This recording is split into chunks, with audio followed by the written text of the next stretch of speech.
ফাকালু, তখন যুবকরা বলছে, রব্বুনা রব্বুস সামাওয়াতি ওয়াল আরদ, আমাদের রব তিনি আসমান আর জমিনের সৃষ্টিকর্তা যিনি। বাদশার সামনে খুব শক্ত করে বলছে। বাদশা আশ্চর্য হয়ে গেছে, কি ব্যাপার, যুবকদের এত সাহস থেকে এলো যে যুবকরা আমার চোখে চোখ রেখে তারা বলে যে আসমান জমিনের খালেক যিনি, আমাদের রব তিনি। বাদশা এবার ফোন দিয়েছে, ডিবি প্রধানকে ফোন দিল, হারুন তুমি কোথায় আছো, আসো। হারুন আসছে।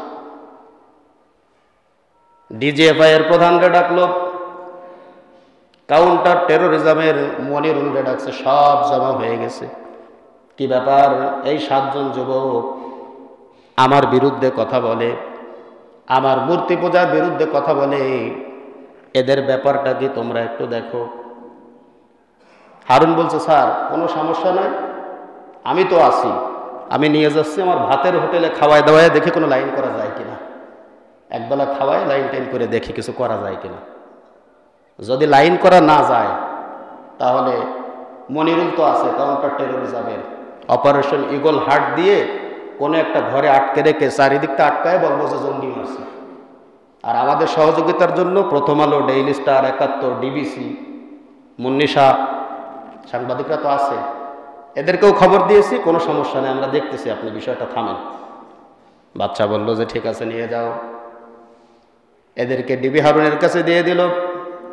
ডিবি হারুন এদেরকে নিয়ে ভাতের হোটেলে নিয়ে ভাত খাওয়ালো, সুন্দর করে বোঝালো, বাবা তোমরা ছোট মানুষ, আপোষ করো, ঝামেলায় জড়ায় না, ভবিষ্যৎ শেষ হয়ে যাবে। যদি তোমরা আমাদের কথা মেনে নাও তাহলে তোমাদের ভবিষ্যৎ সুন্দর করে দেব, তোমাদেরকে স্যাটিসফাই করে দেব। বিদেশ যেতে চাও বিদেশ পাঠায় দেব, টাকা লাগলে টাকা দেব, কি লাগবে বলো সব দেব। যুবকদের একটাই কথা, রব্বুনা রব্বুস সামাওয়াতি ওয়াল আরদ। আল্লাহ বললেন রবাতনা আলা কুলুবিহিম, তাদের অন্তরের মধ্যে আমি ঈমানকে এমন ভাবে বদ্ধমূল করে দিয়েছি। ওই যুবকদেরকে যেই ডাকে হারুনের সামনে গিয়েও বলে আমাদের রব তিনি আসমান জমিনের সৃষ্টিকর্তা যিনি।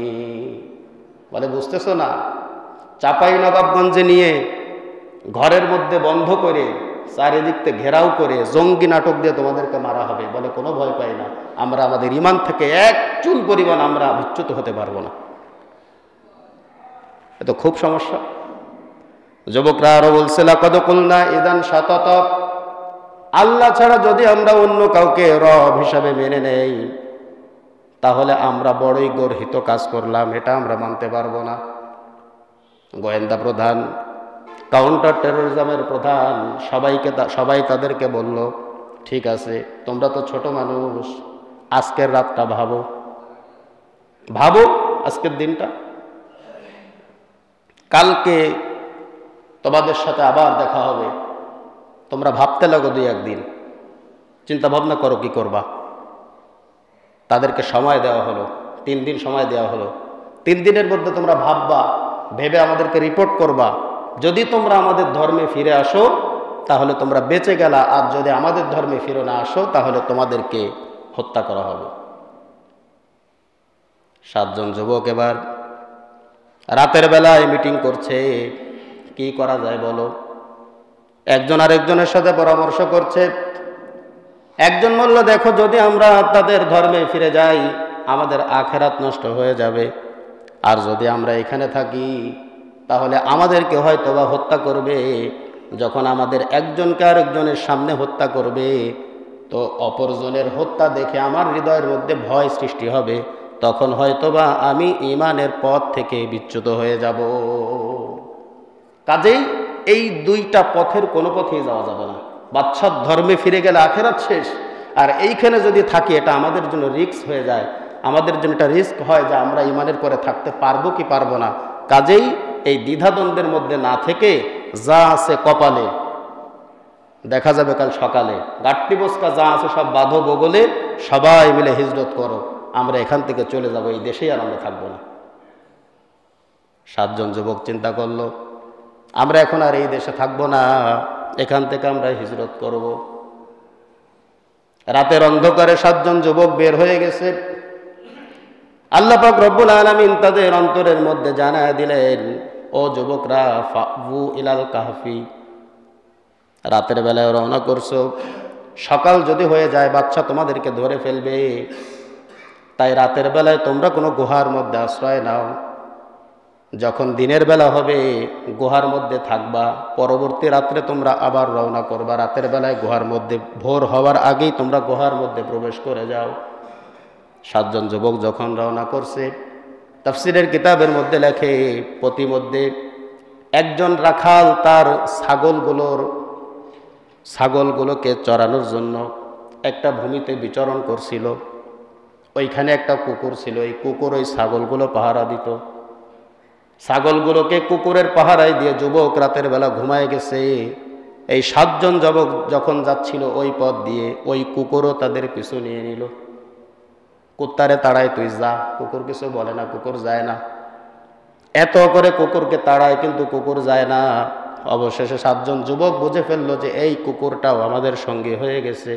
7 জন যুবক চিন্তা করলো আমরাও যেখানে যাব এই কুকুরটাও আমাদের সঙ্গে আমরা নিয়ে যাই। যুবক রওনা করছে, কুকুরও তাদের সাথে সাথে রওনা করছে। কোরআনে কারিমের মধ্যে এই কুকুরকে 4 বার 4 স্থানে উল্লেখ করা হয়েছে কিতমির নামে। কুকুরও তাদের সাথে রওনা করছে। এখন 7 জন যুবক আর এই কুকুর চলতে চলতে একটা পাহাড়ের কাছে গেছে।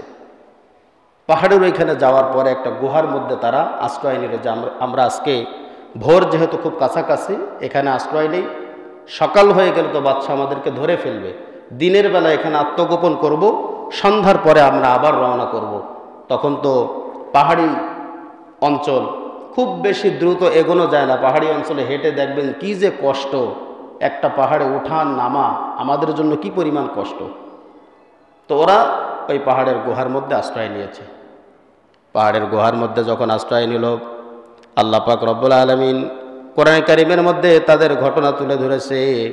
গুহার মধ্যে যখন আশ্রয় নিল তখন তারা বলল, রব্বানা আতিনা মিন লাদুনকা রাহমাতাও ওয়া হাইয়্ লানা মিন আমরিনা রাশাদা।